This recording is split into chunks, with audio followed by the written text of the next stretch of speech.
বাড়িতে ঢুকে একই পরিবারের 4 জনকে কুপিয়ে খুন পূর্ব মেদিনীপুরে মহিষাদলে ঘটনা। গ্রেফতার গৃহবধূ।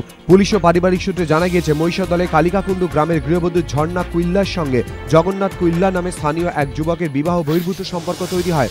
গতকাল তা জানাজানি হতেই ঝর্ণার শ্বশুর রমাপ্রসাদ কুইল্লা ওই যুবককে বাড়ি থেকে বেরিয়ে যেতে বলে। অভিযোগ, সেই সময় ধারালো অস্ত্র নিয়ে রমাপ্রসাদ কুইল্লাকে কুপিয়ে খুন করে জগন্নাথ। বাধা দিতে গেলে রমাপ্রসাদ কুইল্লার স্ত্রী, ছেলে ও আরও এক আত্মীয়কে কুপিয়ে খুন করে পালায় ওই যুবক।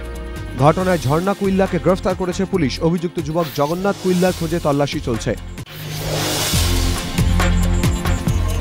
শনিবার নেতাজি ইন্ডোর স্টেডিয়ামে ছিল পশ্চিমবঙ্গ রাজ্য সরকারি কর্মচারী ফেডারেশনের রাজ্য সম্মেলন। এই সম্মেলন থেকে সিপিএম প্রভাবিত কোঅর্ডিনেশন কমিটিতে ভাঙনের ডাক দিলেন মমতা বন্দ্যোপাধ্যায়। তৃণমূল নেত্রীর অভিযোগ, সরকারকে অসহযোগিতা করা, নিন্দা করা, সরকারি ফাইল আটকে দেওয়া কোঅর্ডিনেশন কমিটির কাজ।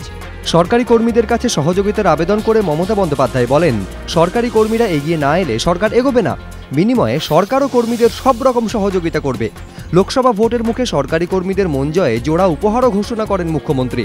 তিনি বলেন, পুলিশ কর্মীদের আবাসন প্রকল্পের মতোই সরকারি কর্মীরাও গৃহ ঋণ পাবেন। আকাঙ্ক্ষা নামে এই প্রকল্পের জন্য 100 কোটি টাকা বরাদ্দ করা হয়েছে বলেও জানান তিনি। এছাড়াও এবার থেকে 1 লক্ষ টাকা পর্যন্ত ক্যাশলেস স্বাস্থ্য বিমা সুবিধা পাবেন সরকারি কর্মীরা। কেন্দ্রের কাছে মুখ্যমন্ত্রীর দাবি, কেন্দ্রীয় সরকারি কর্মীদের ডিএ বাড়ানো হলে রাজ্য সরকারি কর্মীদের জন্য ডিএ কেন্দ্রকেই বাড়াতে হবে।